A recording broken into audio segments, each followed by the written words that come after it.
Welcome back to Ryan Harmer YouTube. We finally have a bit of sun. It's been a long time coming here in the UK, but I think the golf season is on its way. I've had a little kind of break for me personally, 2 to 3 weeks out. I had a small procedure on my arm, so it kept me out from kind of practicing for, as I say, a couple of weeks or so.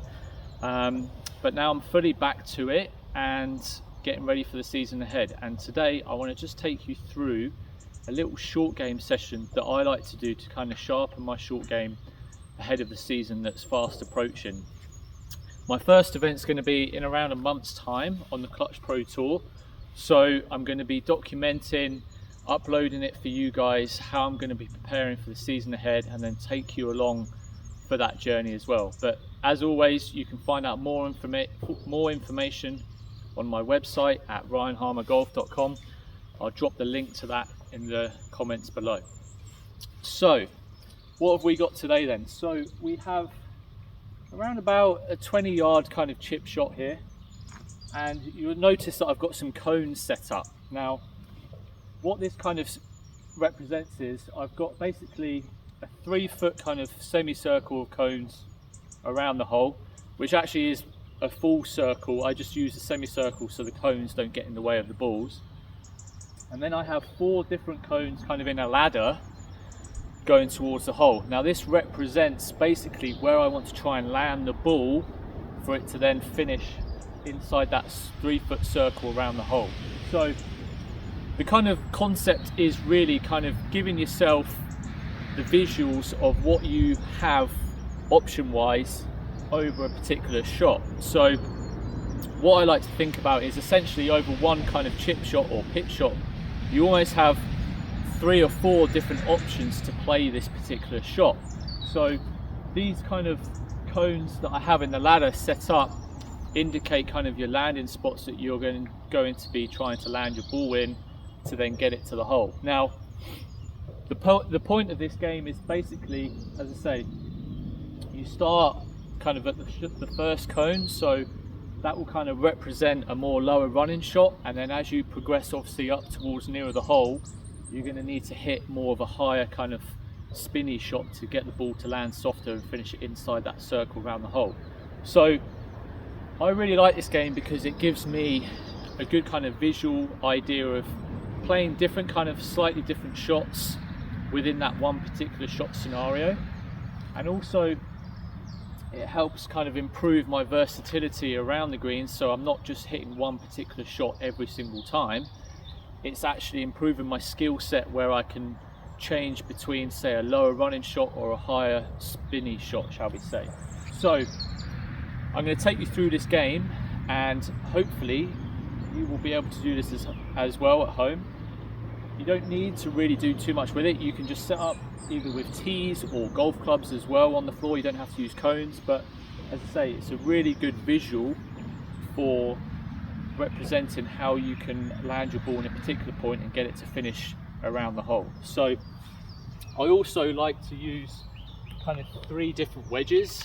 So I've got my 50 degree, I've got my 55 degree sand wedge, and then my lob wedge 60.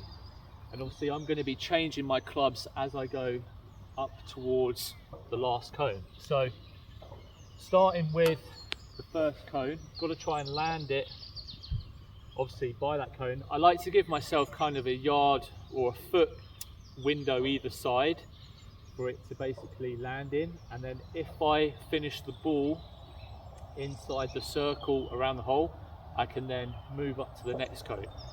And I'm going to essentially just record how many attempts it takes me to complete this, and then I can keep that score over a period of time and track my progress. So there's a couple of ways you can kind of play with it though. You can say, if you get to say the 3rd cone and then miss it, you then have to start again, or you can just simply focus on how long, you can just set a timer of say 10 minutes doing this drill and see how far you get. So you can be kind of creative with it, and I think that's a really important thing to have. So making sure my club face is clean, so trying to land it by this first cone. So this should be a pretty kind of standard 50 degree little chip shot I really like this particular shot. It's one of my go-tos around the course if the scenario is right. So landing it just by the first cone.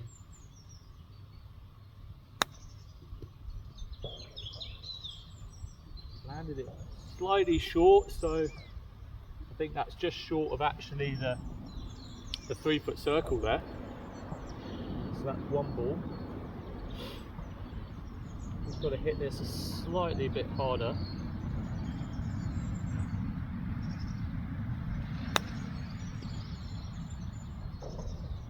Okay, landed it perfectly, and that's now inside the 3-foot circle, so I can move up to the second cone. That's 2 balls down. I'm going to change to my 55 now for the second cone, so this should be a fairly kind of standard 55-degree shot.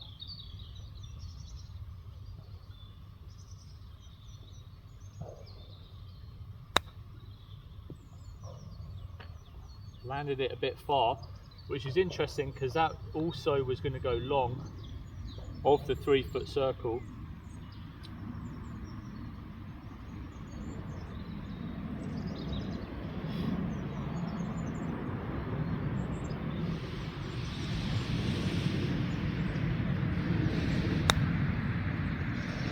Good landing. That's just stayed in. So we're on to our third cone after 4 balls. So for this third cone, I think I'm going to switch to the 60. I reckon it's just going to be a pretty standard kind of 60-degree little shot here. Should take a nice little skid and then kind of check into that 3-foot circle around the hole. Let's see if we can get it first time.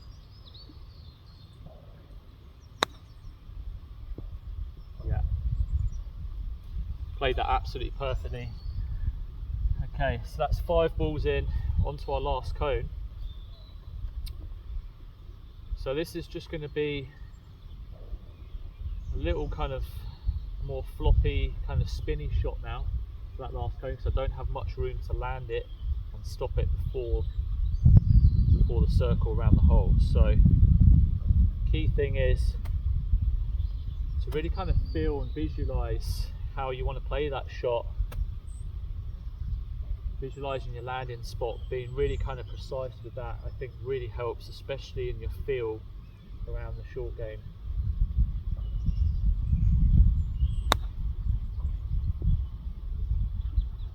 Okay, landed it good, but actually needed to play it a bit more higher there. That's just gone long. Okay, so 6 balls down. Got to play a little bit more open face here. Try and feel like I'm getting the right hand a little bit more underneath to create that elevation and spin.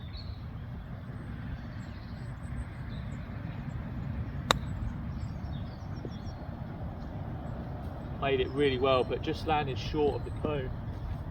That would have been really good if I just hit it slightly harder.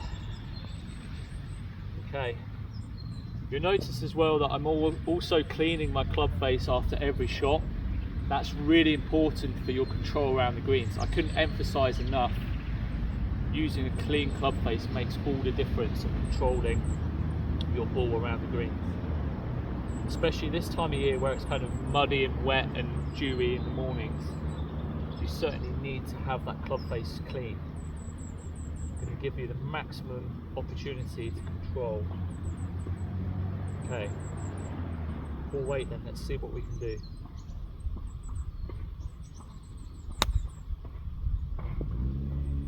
No, that was the worst one yet. Okay, so ball 9 then on the last cone. This is obviously going to be the hardest one to execute, and I'm probably a little bit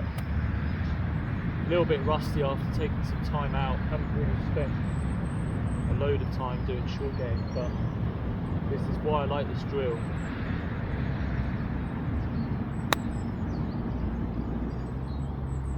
Again, landed it short. It was good for the third cone.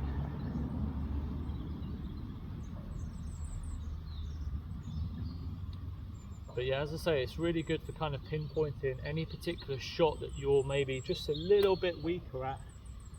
Obviously this one is for me today, which is actually normally one of my strong shots.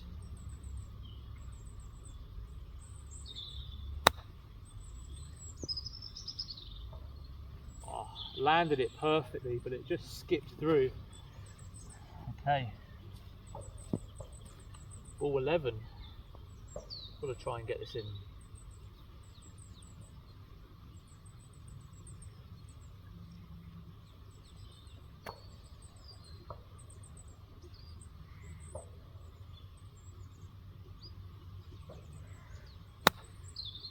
Yeah, there we go. Finally, after 11 balls, managed to complete that test. So, as I said, it's a really good one to do. You don't have to spend loads of time doing it. You can set it up for any particular shot as well. So whether it's a 10-yard shot, 20 yard, 30 yard, you can kind of set up a different little station and you can start to really get a good feel for how you can play different shots within one particular shot here. So as I said, you've got kind of 2 lower running shots, 2 more kind of higher softy spinning shots. And it's a really good way to kind of pinpoint any particular shot that you're maybe struggling with, and also a shot that you're good at. So, as I said, a really good little drill, something that I like to do to kind of sharpen my short game and get it ready for the season. As I said, I'm going to be dropping more content on the channel in the build up for my season coming up this year. So make sure you like and subscribe, and I'll see you in the next one.